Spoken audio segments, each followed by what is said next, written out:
आमर ओंग Sai international school रो एटा पंचम वार्षिक उत्सव थिला। ये स्कूल भगवान श्री सत्य साई बाबांकर vision and mission on education ताहाकू भित्ति करी ये स्कूल 2016 मसीह आरंभ होईची।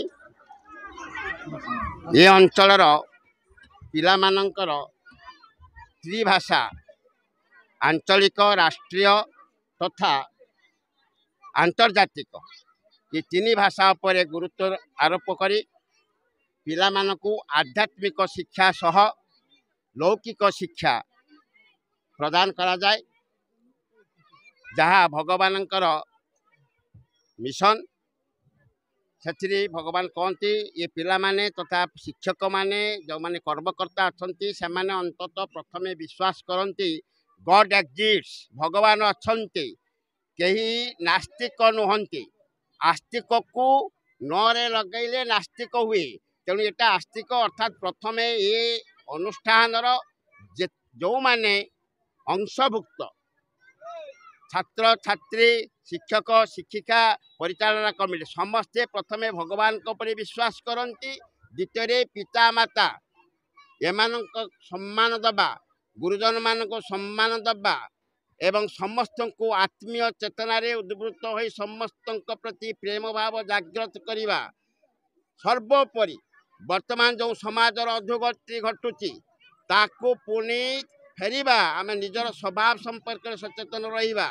पिला गोटे पक्षीर जमिति दुईटी पर उड़ीबा पाई से भली ये जो शिक्षानुष्ठान आध्यात्मिक तथा लौकिक शिक्षा को दुई पक्ष बोली भावी पिला मानकर चरित्र गठन तांकर भविष्यतर जमिति उन्नति घटिब से भाव को आखि आगे रखी से चरम लक्ष्य रे पहुँचवा पाई एठारे समस्त ये अंचल अभिभावक मानकर अनुष्ठान प्रति बहुत सहयोग रही।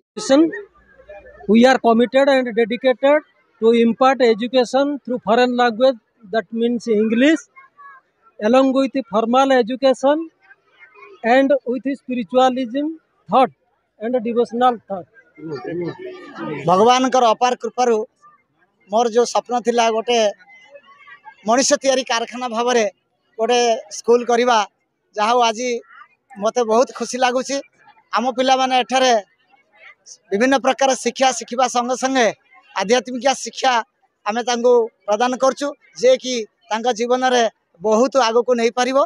एतिकी मु भगवान पाखे प्रार्थना जे समस्त पिला माने आमर साई उद्यान रे फूलकड़ी सदृश एवं तांकर फूल फुटी महक हवा पाई सारा विश्व रे मु चाहूची आम पिला माने बहुत आगो को जाहंतु। Basant Kumar Behera principal Balikhand degree college Balikhand आज यही अनुष्ठान आतिथ्यता ग्रहण कर निजक धन्य मन करुँच आशा करुँच शिशु भगवान मानकर सर्वांगीन कल्याण हो एवं से भगवान माने भगवान ही विचरण करंतु एतिकी मोर कामना एतिकी मोर कथा। तेणु ये अनुष्ठान उत्तरोत्तर कामना करुँच। निश्चित भाव मुझे अनुभव करुँच ये नियारापण रही नियारा स्कूल ये जे आध्यात्मिक सहित या भितर धर्म चिंताधारा पिला मध्य प्रवेश करुँच।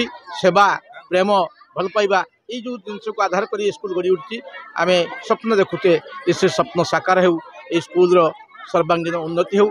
जहाँ एथर शिक्षा प्रणाली छात्र मानकर जो भाव में एक्टिविटी देखिली बहुत खुशी लगला। ये गोटे नियारा अनुष्ठान तेणु साई अनुष्ठान जो आध्यात्मिक चेतना रही तेणु मनुष्य तैयारी कारखानार कथा ये कहुच्छी। ये छात्र मैंने जहाँ शिखिबे शिखर को जापर से प्रकार शिक्षा ये दि जाऊँगी। तेणु छात्र मानक विशेष धन्यवाद दूसरी से जपरी भाव में माने स्पॉन्टेनियसली जमी इंग्लिश लैंग्वेज भाषण दौरान बहुत खुशी और समस्त को अनुष्ठान शिक्षक अभिभावक तथा समस्त को धन्यवाद दूसरी। Celebrating 5th annual day in our school Oasis आज आमर ये विद्यालय पाखापाखि आम 51 स्टूडेंट्स को आपणकर प्राइज डिस्ट्रीब्यूट होती टोटाल स्ट्रेंथ रु। आमर मुख्य उद्देश्य थिला कि जो स्कूल नेमिंग भी होती जो ओम Sai international school total based on सत्य साई डिवोटी मतलब कि सत्य साई फिलोसफी रे total school running on based on Sathya Sai philosophy आज आम पाखापाखि 51 स्टूडेंट्स को प्राइज डिस्ट्रीब्यूट कराई out of students 108 above student रु 51 स्टूडेंट्स को प्राइज डिस्ट्रीब्यूट कराई।